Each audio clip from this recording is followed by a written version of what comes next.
Welcome to a very special episode of the Deacs.AI podcast, the number one higher education artificial intelligence podcast at Wake Forest University.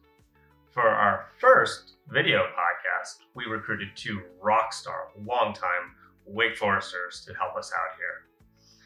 Today we have Mur Muchane, the Vice President of Information Technology and Chief Information Officer, and Anne Hardcastle, the Associate Provost for Academic Affairs. Welcome and thank you for joining us. Thank you. Thank you, Ryan. I'm going to forego our normal general announcements today because I feel our guests may get into some of those. So we want to jump in and we want to talk to our guests. So Mur, can you give us a little bit of your background here at the university, what you do, maybe how you use AI? Well, first of all, thank you, Ryan. Thank you for hosting Anne and I.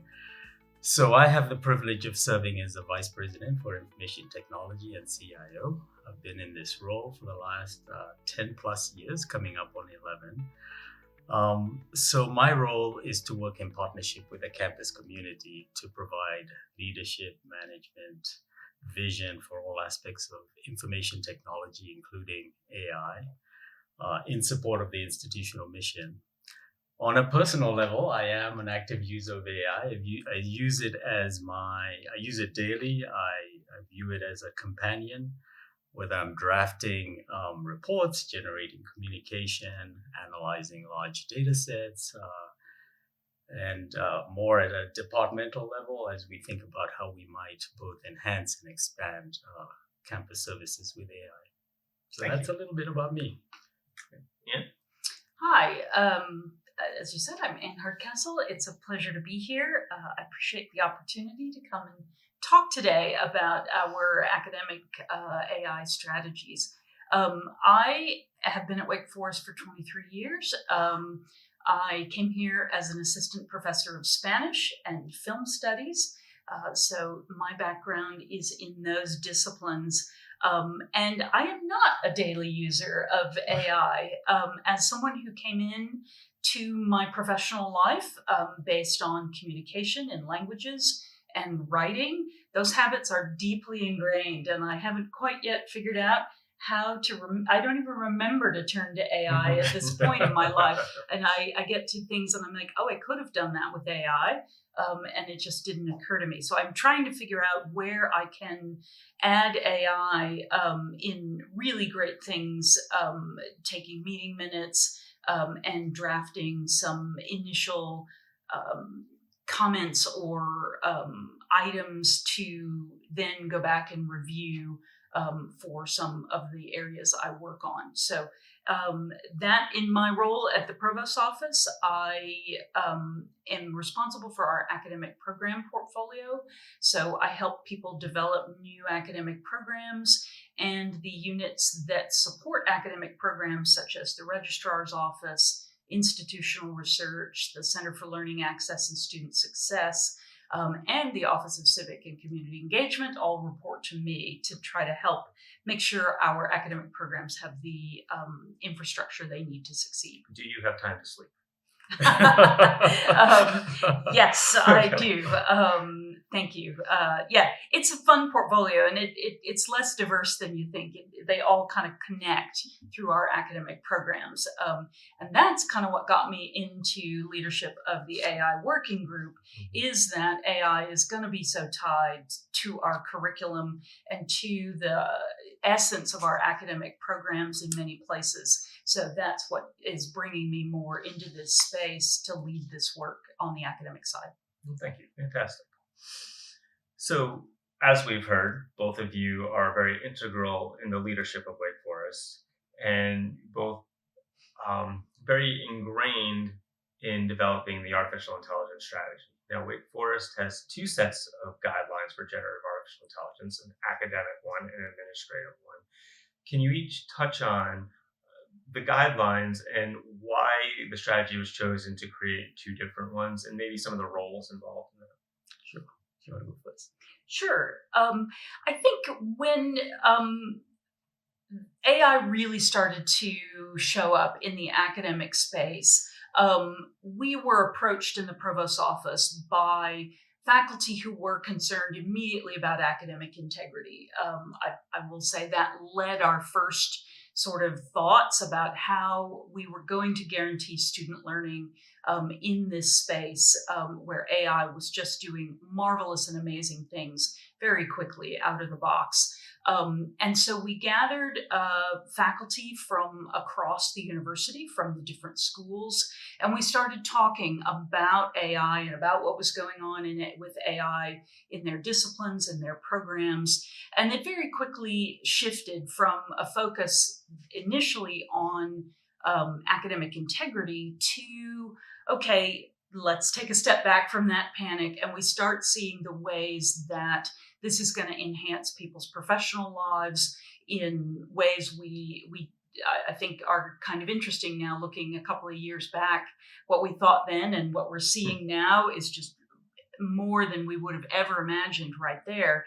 That conversation has changed quickly, hasn't it? It has changed very quickly. And so we started saying, okay, what are the skills in AI that we need to be sure that students are being exposed to and having experience using, and that they can begin to say are professional skills that they would list on resumes and as part of their educational background. And so then we started finding a way to kind of blend those perspectives, where we continued to assert the significance of student learning and cognitive development and the skills that AI we're going to need for our students to be successful in what they do after Wake Forest.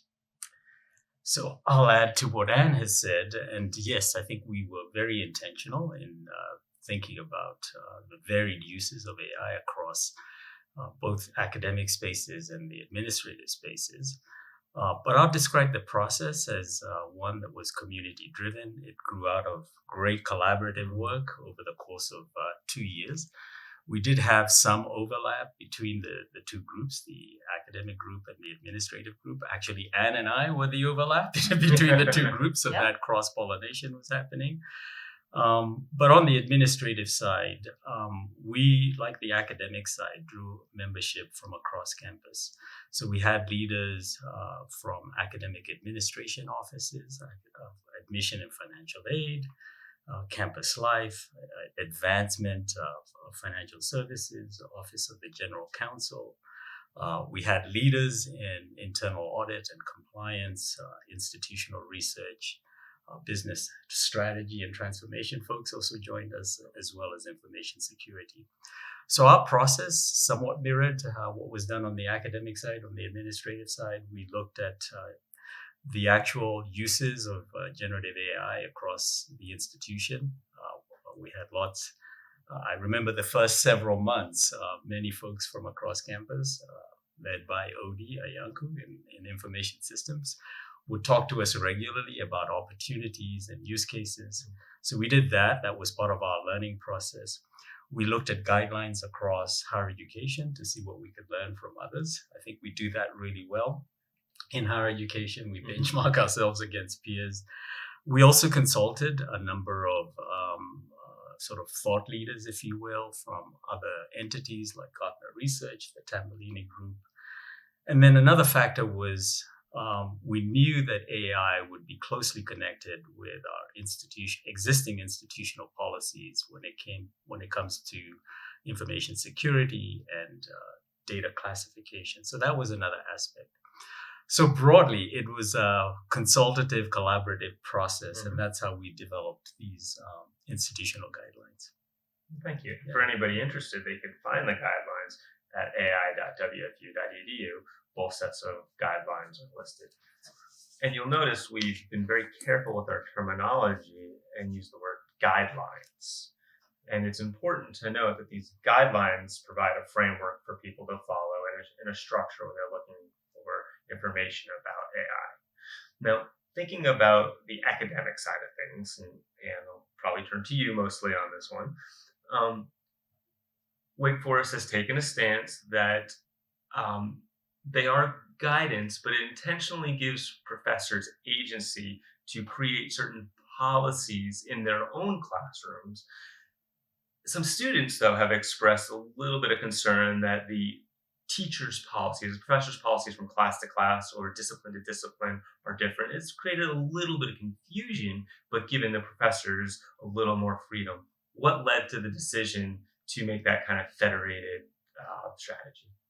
So I want to talk first about one aspect of the guidelines that came out of the academic discussion. And we really quickly stepped back, given the speed of things, and wanted to create a sense of the guiding principles of what would be the values that would guide how we wanted to approach AI. And we landed on really some marvelous language around honoring human dignity, embracing transformative learning, and supporting ethical pursuit of knowledge. And so I want to start there because I think those guiding principles really influenced what we did afterward and are the strategies we would like, the values we would like all of our faculty, and indeed, I think this was something that the administrative folks embraced as well, how the institution would approach this technology and potentially other technologies. So I just want to start with that piece of the guidelines because those guiding principles became really central to how we wanted to talk about our use of AI at Wake Forest. And so within that framework, then we started realizing that there are significant disciplinary differences in terms of how AI was showing up in different kinds of classes, in different disciplines, in different levels of courses. A first-year writing course needs a different approach to AI than, let's say, an advanced computer science class.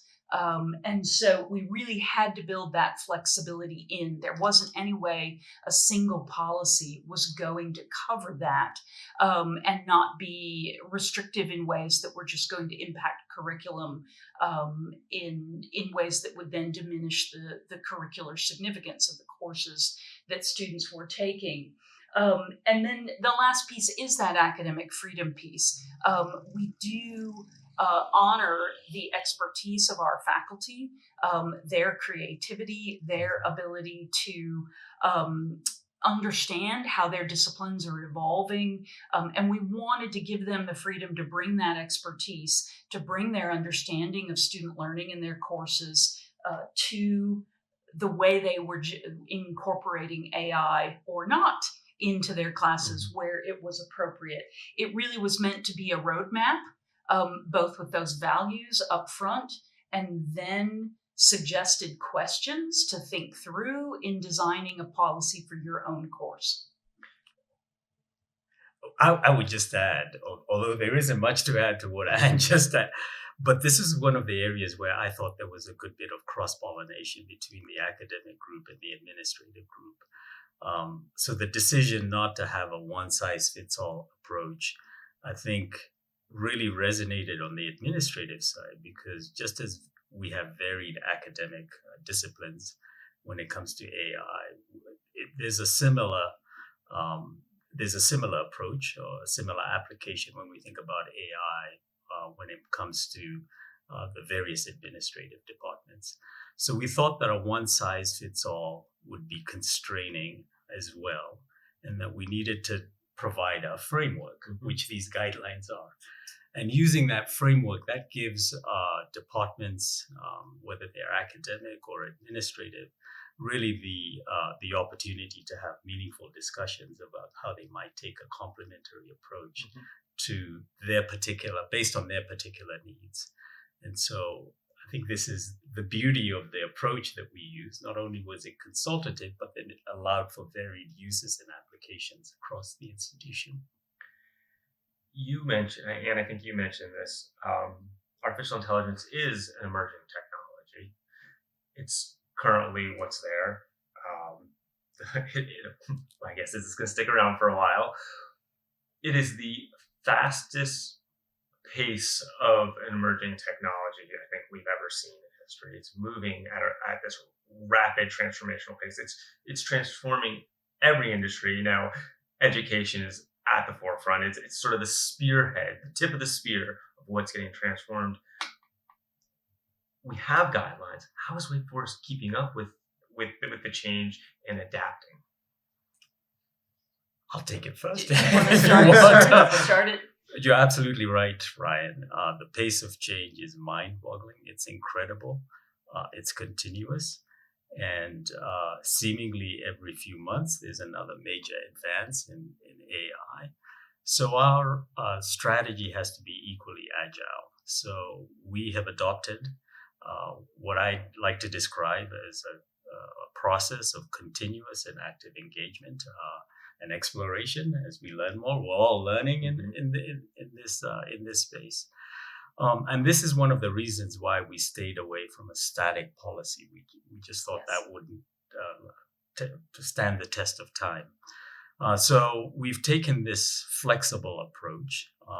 As you mentioned, this central hub that we have, ai.wfu.edu, is the primary, or I like to think of it as one of the primary resources for keeping the campus community connected with the latest resources, guidance, license tools. Even more dynamic, perhaps, than a website is the sorts of campus conversations that you've been having with various campus community members, various conversations using multiple channels.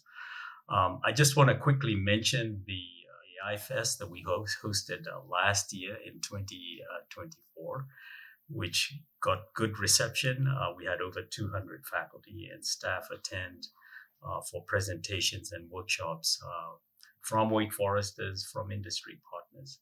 So this is just another example. We'll be doing that again in December. December 15th and 16th. That's correct. And we have an exciting lineup. So we're using multiple avenues for continuous engagement and collaboration with the campus community. The discussion framework has a variety of questions for departments and colleagues to talk through together around courses, around curricula, around professional standards for AI. This was something that has been emerging in the last year in a really interesting way, is that our various professional organizations in different disciplines have developed and published standards for how you cite AI, like that you had AI as a research partner, as part of your writing process, as part of your data analysis. So different disciplines have developed different ways to show that. We also have, as part of our strategic framework, one of the identified areas of academic distinction for Wake Forest is our Emerging and Future Technologies group. That is a group of faculty and interested staff who are in deep discussion about emerging and future technologies at Wake Forest and how we want to make investments in those areas. And AI is a central pillar of that, connecting across even the other areas in that group. So those are ways that we are thinking about what AI looks like as we move forward. And the last thing I want to mention is kind of an interesting one, and you've probably seen it in the other podcasts that you've done with some of our faculty, is that we really encourage faculty to be flexible and experiment, and to bring students into that experimentation, learn with students, find projects or be open to projects where you and the students are learning at the same time. Because the technology is moving so fast, it can be a little scary to say, oh, I had this whole plan, and then the week before class started, some new version of AI came out, some new capacity. And so where we're seeing a lot of success for faculty is that ability to experiment and be open to learning with students. So, Mur, I want to expand on some things you mentioned about some of the programming that the university is offering. You mentioned AI Fest, which was fantastically attended last year, and hopefully we'll shatter records this year. We hope so. And that's an annual event. Beyond that, though, we have some more frequent programming. We have AI cafes, which are monthly conversations that anybody can attend, and we rotate between virtual and in person. Those are just informal discussions about AI, where you can be an expert or a complete novice and learn or just speak your mind about AI. So those are wonderful things. You can find that on ai.wfu.edu. And we have some fantastic trainings. We do training on intro to AI, prompting, notebook LM, whatever you want to learn about. You can engage in that. And we have some other workshops and some other resources. But I just want to let people know that we have all kinds of AI stuff that people can come and learn about. That's right. I'll mention one other that you didn't mention. We also have a set of curated resources, as you know, Ryan, that for self-paced through platforms like LinkedIn Learning. Yes, absolutely. Yep. Okay, so let's go back into the classroom a little. Let's go to the teaching and learning. Wake Forest has been and currently is a national leader in many areas. We've developed programs and institutes that other institutions have emulated. How can we be a leader in liberal arts AI teaching and learning? I think this one's mine. So I'm going to start, of course, as we do so often at Wake Forest with Pro Humanitate. What makes you a good AI user? It is all the liberal arts skills that we want our students to learn without AI and then with AI. So we're talking about critical thinking. We're talking about communication and writing skills. We are talking about people and relationships and the ability to test, to question knowledge. All of those skills, we are not going to lose sight of those. That's our liberal arts education. And those are the skills that make one a very effective user of AI so that AI becomes an optimized tool in the hands of such a user. And so some of what we want to do is really encourage faculty to keep teaching and helping students learn these critical skills. And then we look through how AI can be the best partner in those. And those are things we are supporting faculty through peer workshops and peer groups that work through certain issues. We want to bring this also to a local level where we have departments working on this together because departments share curricula. They can decide best how to move AI learning through their curriculum. It may not be appropriate for every class in the same way. And so that's a collective conversation that we are supporting the academic departments and the schools in having those conversations. I will just quickly add, Ryan, there is also an administrative, if I can describe it that way, aspect of supporting those faculty who would like to use AI in their courses. So there's the aspect that we handle in terms of we information systems, in terms of licensing tools. So that's one aspect. We've also mentioned the various support mechanisms that faculty can take advantage of in terms of hands-on workshops and opportunities to engage with the tools directly, whether it's Gemini or Notebook or Microsoft Copilot, etc. And what we aim to do is to provide a set of tools that our faculty and our staff can feel very comfortable with using, recognizing that we've taken care of all the legwork that assures that institutional data is protected as well as intellectual property. So that's, again, this partnership that I think is so effective between what's happening with in the Provost office through Anne's leadership, through CAT, through the Center for the Advancement of Teaching, and then some of the back-end pieces that we handle as well. So you've mentioned this nice framework and these guardrails that we have, put up to protect Wake Forest data and Wake Forest people in general. Now, students are often the driver of change. Their momentum and their innovation can lead to great pedagogy, but they move quicker than a lot of the faculty and staff, and often need some direction and instruction. What is Wake Forest doing to not only help the faculty and staff, but steer the students in the right way? So, interestingly enough, I was going to mention this. So, we've just finished 2 surveys this fall that folks from both of our working groups put together. All of those have to be central elements to how we are helping our students learn, regardless of AI, and then become incredibly powerful tools when our students partner those skills with AI.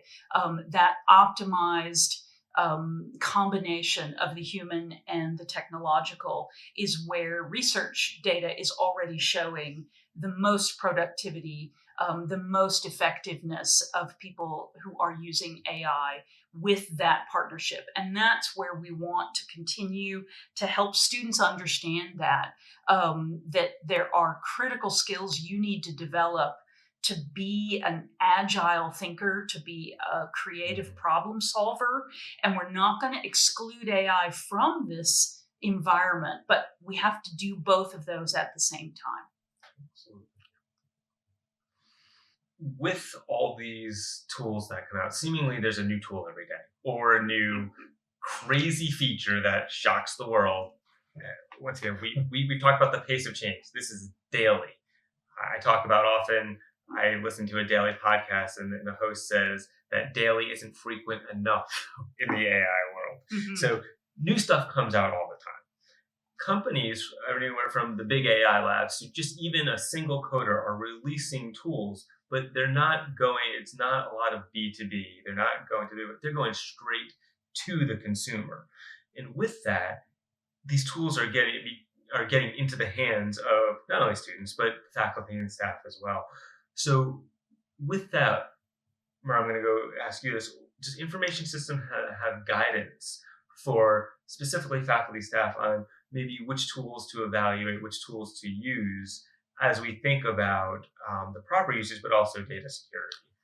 That indeed, Ryan, is the challenge that we face, that the pace of change and the pace of tools going directly to us as consumers, to us as faculty members and members of Wake Forest is remarkably fast. And our approach has been to first focus in on the major platforms that we use. I would argue, and I think most people would agree, that Google Workspace is the most widely used platform at Wake Forest. So that seemed like a logical starting point in terms of licensing tools. So that's where we started. The challenge is, of course, that while there's a multiplicity of tools out there, it's not always easy to get an industry partner like Google. Although in Google's case, we do have a license agreement with them. But other industry partners don't necessarily protect our institutional data and intellectual property. So that's a bit of a challenge for us. But we are working hard through our institutional mechanisms. These tools tend to be relatively expensive. Usually, when you think about licensing them across the institution for everybody, that could run into several $100 million. $2 to $3 million. Yeah, easily. So that's a bit of a challenge for us. We do want to be responsive to institutional needs. And the survey, I think, will help us, as Anne mentioned, better understand institutional needs across all aspects of the institution, from a faculty perspective, from a staff perspective, and from a student perspective. Academic departments as well as administrative departments do have the ability to license tools using their own budgets. And so that's we get that question all the time. Can I go out and buy a Teams, a ChatGPT Teams license for my team? The answer is yes, but yes, there is a yes and we ask folks to follow the institutional procurement process, because that's the process that provides the proper vetting in terms of information security, accessibility, data protections, etc. So I want to just add to that an interesting element. The first national accreditor for colleges and universities has come out with an AI standard for accreditation.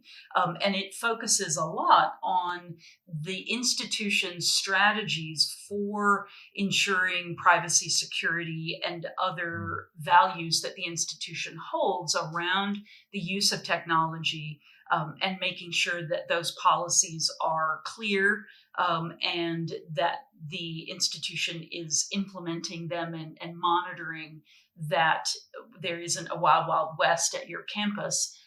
So that's really, it's not our accreditor. It's not Wake Forest's accreditor, which is SAC-COC. It's the Middle States accreditor. But it's interesting that the first higher ed accreditor has come out with some policies, and they're centered around this particular issue.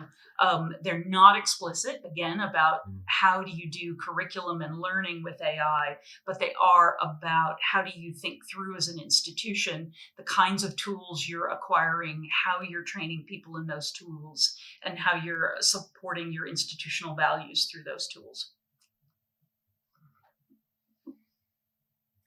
This has been a fantastic conversation. I would like to ask each of you a final question that might be a little bit of surprise, and I apologize. Please don't hate me, but I came up with this one shortly before our recording.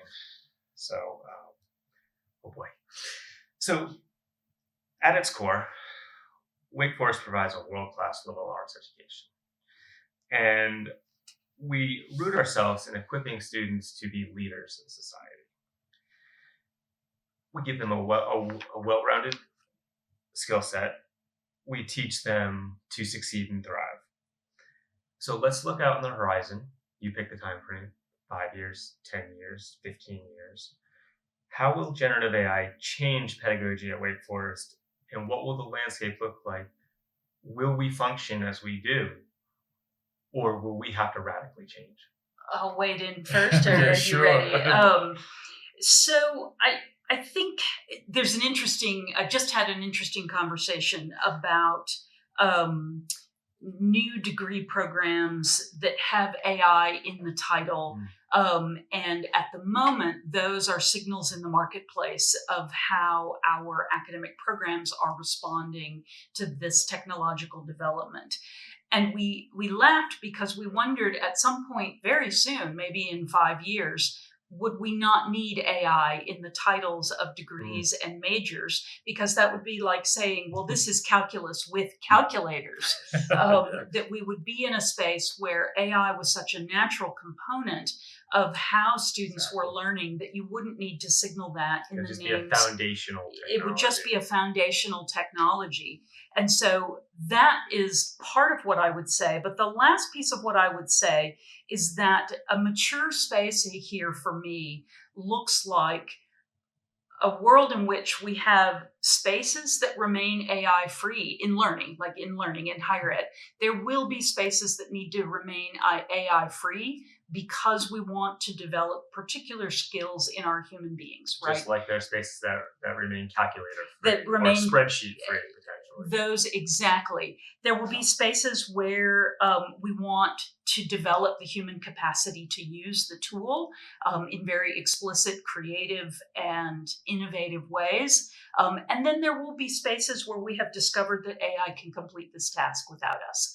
And the world that I think is a good outcome of this rapidly evolving technology is one that we are not afraid to embrace those different kinds of spaces and value them for each of what they bring to us in our Pro Humanitate approach. I don't know that I can add much to what yes. But I will say that, I think about it from the lens of generations of change. We've had changes over the last, let's say, 30, 40, 50 years when we think about the arc of the various technological advancements that have come to us. We could think about an era when calculators first became widely used. We can think about when computers became widely used, when I was entering college many years ago. We can think about the big shift to cloud technologies, where we used to run everything on campus, and suddenly there was a shift, And that allowed us to transform the organization in different ways. And now AI, right? So it's another iteration of change. So what seems to me to be enduring is what we have always done at Wake Forest, and that's educating the whole person, educating our students for critical thinking, for problem solving, for, as Anne said, in leadership and in character. So if we lean into our core strengths, technologies will come and go, and they will shape and have some impact on how we do things in higher education. But fundamentally, I think what endures is what we've been doing for a long, long time at Wake Forest. And Mur, thank you very much. This has been a thought-provoking conversation, and I know that our listeners and now viewers will highly enjoy this. Please remember, if you have some feedback or want to continue the conversation, check out Deacs.AI at wfu.edu. Thank you, Ryan. Thank you. Yeah. This was a pleasure. Thank you.